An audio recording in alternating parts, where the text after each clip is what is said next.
You're listening to KSCO, serving Watsonville, Greenfield, and Hernandez. It's 14 minutes past the hour of 7 a.m. I'm delighted to welcome into the studio with me somebody that I don't use the word hero very often, and I don't use it lightly, but Mr. Rick Moran, who is a Ben Lomond resident, has an iris farm in Ben Lomond, and he is here with us this morning because we're talking about a meeting that's going to be taking place this morning in Boulder Creek. Good morning, Rick. Thank you for being here. Nice to be here, Rosemary. You are the environmental committee member. Exactly. Citizen committee member of the San Lorenzo Valley Board, Water Board. Yes. How did you get that position, and what did it entail? I saw an advertisement in the press banner asking for volunteers to be on various committees in the water department. I have free time. I've always been interested in water issues, and I wrote a one-paragraph biography. They took that. They seemed to like what they read, and they appointed me to that committee in February of 2016. And everything has been smooth sailing, and it's all been fine. Everything has been moving along just okay. Pretty much, except up to this point where I've continually disagreed with them about the use of Roundup in the Olympia watershed. That's right, because you just blew the whole thing wide open by writing a letter to same newspaper, the Press Banner, before a big meeting that nobody else knew about this plan with the Roundup. Well, you know, they can say that they've had meetings and things like that, but the environmental committee meetings and even some of their water board meetings are very sparsely attended. And I knew that people in the valley, excuse me, wouldn't approve this program to use Roundup in their watershed. And they were sort of dismissive of me, and anybody that disagreed with them was using emotion and gut reaction, and nobody that disagreed with them had any firm science behind them or any rational decision about opposition to use of Roundup. When you wrote the letter to the Press Banner and showed us what was going on, what was the reaction from the board to your action?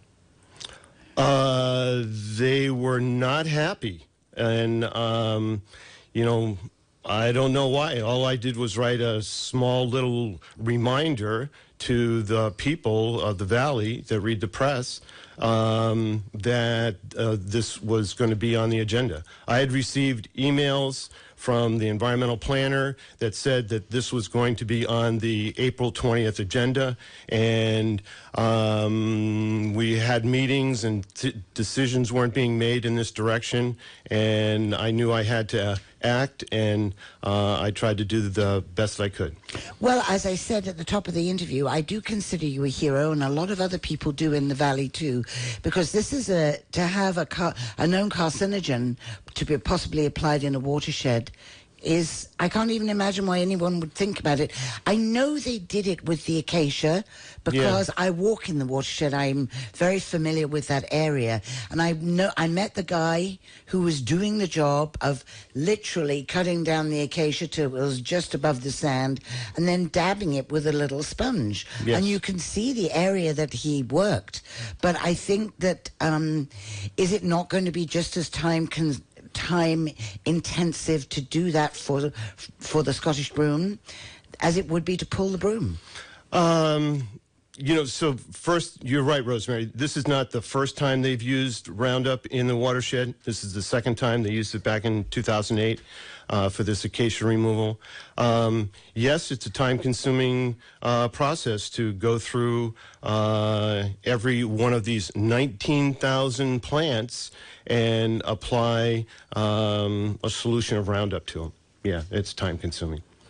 And is it more time-consuming, therefore, to just pull them, or is that part of the issue? Well, there's an endangered species, a couple of endangered species on the habitat site, so that adds a complication. But there hasn't been to my satisfaction, a look at alternatives to the standard practice of restoration. It's really a restoration industry, and they keep on, that industry keeps on going back to saying they don't like Monsanto, all that kind of language, but they keep on buying Monsanto's products to help do their restoration.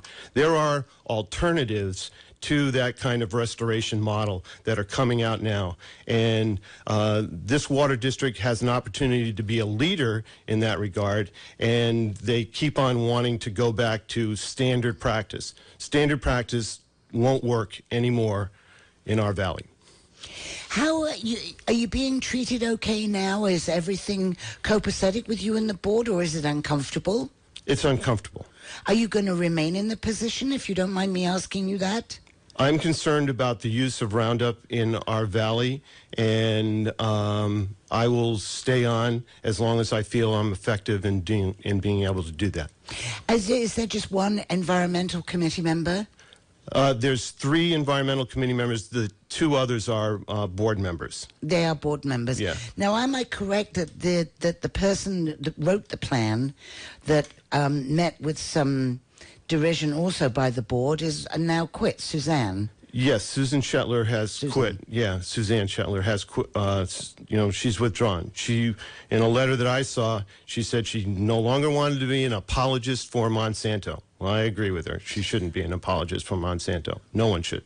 No, and of the board members that you're familiar with their opinion, are they all on board with the use of glyphosate in the watershed, or is the board split on this? I believe the board is split on this, yes. And Mr. Smallman, who seems to have been speaking up for those of us that are not on the board, do you know his stand on that? I'm slightly familiar with it. I haven't spoken to him directly about this.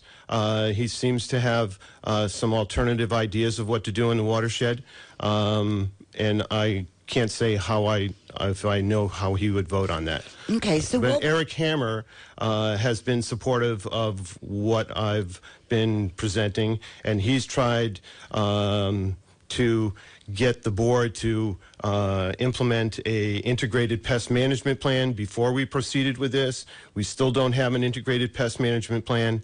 They're kind of putting the cart before the horse here. They need to get a pest management plan, and they don't have one. And what would that do, Rick? Well, we could set down some strict guidelines as to what they can and cannot do. Right now, Rosemary, the only restrictions they have is that the people who apply them must be qualified and have a license, and that they have to not use it if the rain is forecast 24 hours before the application. There's no restrictions about signage, about notification of public, about letting people know how much of glyphosate is going to be used, no testing before and after. They talk so much about science, but they don't do any science about this either. I don't know anybody who's in favor of it except for the board. Just in talking with people, because it's been covered on the air and it's been covered in the valley, and I get a lot of feedback from folks as I go through and around town, and everybody seems to be against it. Yeah, I agree with you. Yeah, there may be some people out there. But I've lived in the valley since the 80s, and people I know. They don't want Roundup. They don't use it. I don't know how it sells in the stores that they have up there. There's a neighbor of mine that I heard him say that he doesn't use Roundup. Roundup's for lazy people. And there's not a lot of lazy people up in the valley. You're right. Yes, you got that right. Well, and you also, of course, you have an iris farm, so you must be pretty much up to speed on this type of thing and what it takes to keep weeds out of your yard and the like. And it's usually pulling the weeds. Well, you're right, Rosemary. My wife and I have a tall bearded iris little farm. It's kind of like a hobby farm, but we do our work out there. We pull our weeds. We use we don't use any pesticides, certified organic, and people come up and see our fields, and we always talk about that, and they're impressed with what they see. So we have good results without any herbicide use. The meeting is today, I believe, at 10 o'clock, the next meeting? Yeah, at the Boulder Creek Water Department's operation building, right inside, right as you enter Boulder Creek. Well, you said the meetings are sparsely attended. If you have a meeting at Wednesday at 10 o'clock in the morning, that doesn't really help matters. But what is the move today on the agenda? Well, they've changed it from an environmental committee meeting to a full board meeting, and this is the only issue that's on the agenda, is to speak only about the broom plan that they have. So there's been a lot of prior notification about it. There's been a lot of written about it in the press banner and other places. So I expect that more people will attend this meeting. Okay, yeah, I hope so too.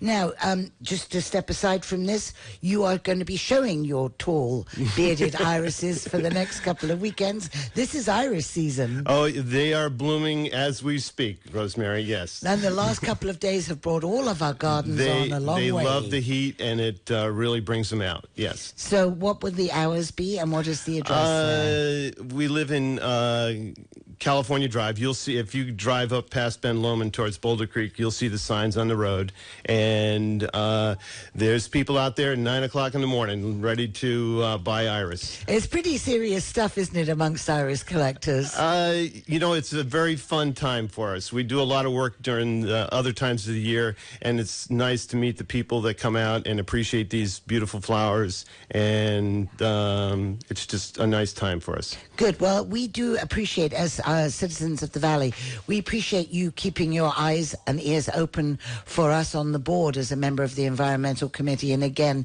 thank you very much for bringing it all to our attention, and let's hope that things move in the right direction this morning. Well, I hope so too, Rosemary. Thank you for having me. Thank you very much for your time. That is Rick Moran. He is the Environmental Committee member for the San Lorenzo Valley Water District. 26 past the hour of 7 a.m. Time to check in with Rick and your King of the Hill traffic update.